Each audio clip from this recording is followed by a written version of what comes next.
Welcome to another Sentry Equipment video. Today we're going to be doing one of our cleaning series videos explaining how to clean our RMT machines. This video will cover an 88 RMT model and a 30 RMT model along with our 99 RMT model. So let's get started. When we're cleaning these machines, we're usually coming in from a night mode setting where the machine will keep the mix to a temperature where it won't go bad, but it's not ready to make ice cream, so it's more in a liquid form. It makes it a little quicker and easier to clean. So this machine's already drained of product, so we're basically going to start with the rinsing, disassembling, cleaning the parts, sanitizing them, and putting them back together. So there's three parts in cleaning the machine. There's the parts at the top, the parts in the bottom with our mix tanks, and then wiping and cleaning the machine itself. We're going to start with the rinsing process. So I'm going to remove my mix tanks, and usually these would have mix in them that you would have to clean out. That was already done for us, so we're just going to remove our mix cords here. They plug right into the back. So they plug right into the back here. They just simply unplug from the back of the machine. Then we would take our mix tank out,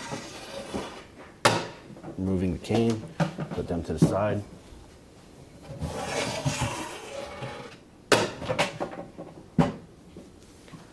And we'll put in our water. You do not need sanitizer at this point. We're just rinsing the machine as we would be rinsing the product out. Sanitizer will come later. Warm or hot water may harm the machine internally and causing wear and tear on your parts or causing them not to work or function the way they should. So we're going to take our cold water and put our canes in,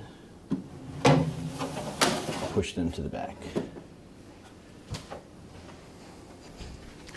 2-gallon bucket will usually fit nicely right here. That's what we have right now. It's a 2-gallon bucket. We're going to remove our push rods. As of right now, our machine is in off setting. When you would be doing this, your machine would be in night mode. So this machine would be in this.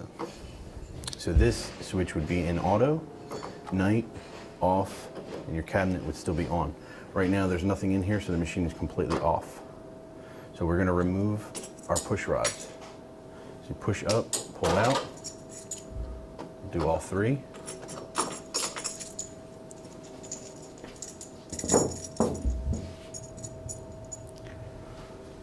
So even though there's nothing in here, you always want to be in the habit of relieving the pressure, which is your air reliefs right here. We'll pull them both up.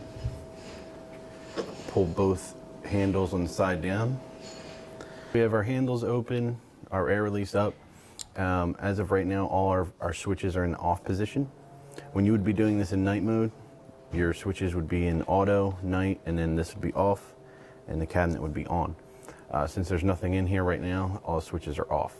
So at this point, we want to turn our pumps on, which are the mix switches on both sides. And that's going to control your pump and tell your pump to come on and bring up any water or any mix left in the lines. The objective of this part of the cleaning is to get any and all product out as much as we can, making the water as clear as possible. So we're going to turn our switches on to bring our pumps on. I'm going to wait for the water to trickle out of the head here. When that happens, we'll shut the handles. And we're going to wait for them to come out of the air release, which are still open. And the holes sit up here in the head, so that will indicate that the water is filling the machine. Keep in mind at this point you would still have mix in your machine, so the water would be pushing that out.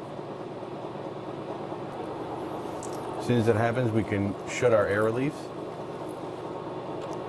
I like to wait for my pump to shut off before I turn it into clean, and you can do that by listening. You can hear our pumps are running right now.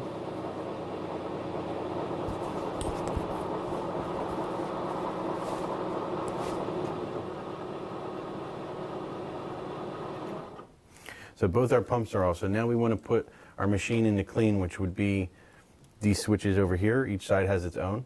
What clean's going to do is spin your motor with no refrigeration to loosen up any mix or anything left in the machine. So we're going to put those both on now.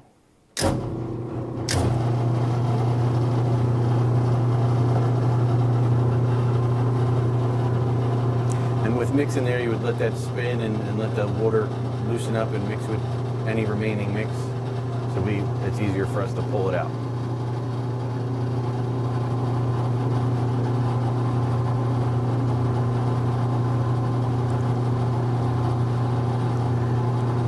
Now what we want to do is we want to take the water out. So again, you always want to relieve the pressure of the machine. So we lift both air reliefs up. We'll pull all our handles down.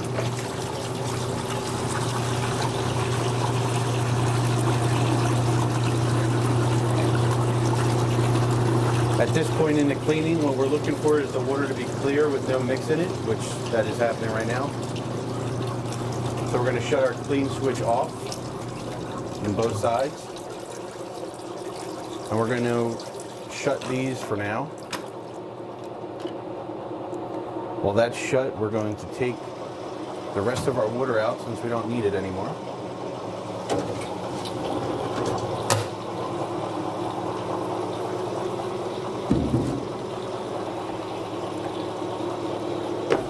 So I'm going to empty the bucket and then we're going to drain the rest of the water so we can disassemble the machine. Ready? Yep, ready. So we emptied the bucket. We're going to relieve the pressure. We're going to leave our pumps on so we can drain any of the water or anything left in the machine. When it becomes slow like this, we can shut off our mix switches. So now in the cleaning process, all your switches should be in the off position. So now we drained as much mix as we could out. The water was coming out clear. Now we can start disassembling. What I like to do is I like to start at disassembling the top parts and work my way down.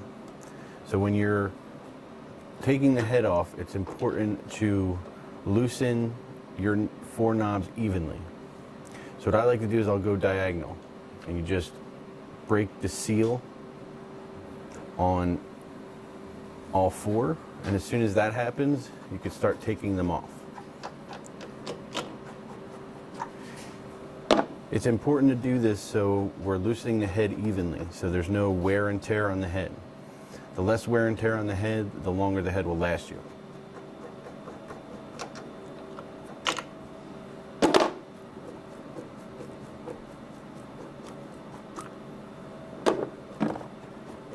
Taking these knobs off evenly also presents any cracks that could happen in the head and cause any aggravation to the process of making your ice cream.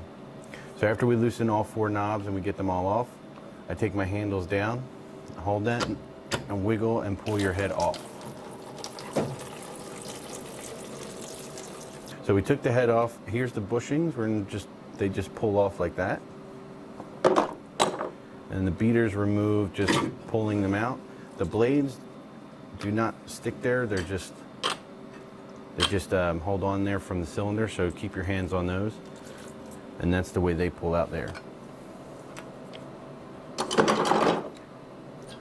Take off your shaft seal. And then we would take the beaters off to the sink where we'd be cleaning them as well. Now we're going to move to the bottom parts of the machine after we disassembled the top parts. So let's come down here. So disassembling the bottom, we want to take our pump covers off, which just unscrew like this. It's important to know that these pump covers are a safety switch. Without the pump covers being assembled, the pumps won't run. So you need these pump covers on for the machine the pumps to run. So with the first one, we'll take the cane and we're going to remove the duckbill valve. The reason we do that is any water left in will come into the bucket instead of on us. Then we're going to come over here. This is a boot here that loosens with a knob, just like that. We'll bring that down. Again, we're doing this so the water will come through the cane into the bucket instead of on us. The next thing we're going to do is there's a clear hose, which is our air hose in the back that just unclips. And then here is your red line hose. Your red line hose should be in like a smile position. The red line should always be straight. And what we're going to do to remove that is the right side of it pulls out just like that, and then we'll pull out the right side with the cane. So we're going to stretch this out and let any water come into the bucket that's left in the lines. Last thing for the hoses to disassemble is the hose clamp up here. We just loosen that to the machine and wiggle and pull.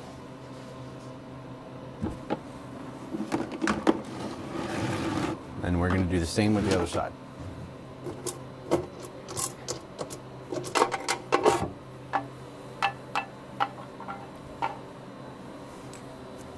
Loosening the boot.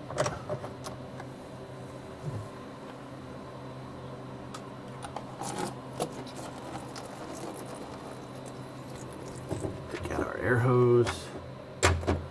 Right side of the red line.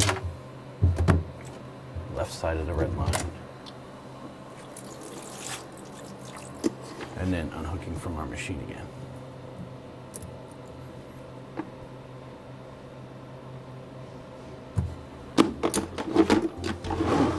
And now we can take these to our sink where we'll clean them as well.